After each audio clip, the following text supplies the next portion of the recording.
Hey aka hozir. Aka uzr aka. Nima sen nima qilyapsan? Befarosat. Ko'zingga qarab chiqmaysan. Bu shunda qancha turishini bilasanmi? Aka uzr, ishlab to'lab beraman. O'rtog'im bo'lganiga qara. Bu shunda puliga sen 2 marta boshdan oyoq kiyinasan. Yettinchilikmi bu yerda janjal bo'lyaptimi? Yettinchilik nima bo'lyapti bu yerda? Ko'rmaysizmi? Mana befarosat dedim, shimim daddala bo'ldi. Aka, bitta shim ekan-u va shunga shuncha baqir-chaqir qilish shartmi? Qancha turadi? Nima?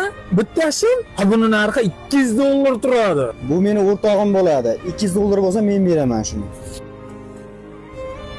O, ha endi bu erkak ishi bo'ldi.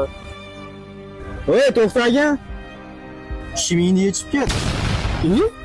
Nega hayron bo'lyapsan? Shimingga $200 dedingmi? $200 berdimmi? Shim meniki. Shu yerda turib $200 naq sanadimmi? Sen ham shu yerda yechasan shimni. Aka, meni bunaqa xijolatga qo'ymang aka, ko'chada qanday yuraman shimsiz?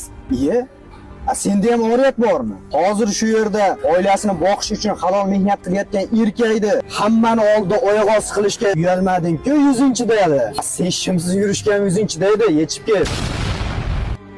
Qalay bo'pti birovni haqorat qilish? Shu gapni esdan chiqarma.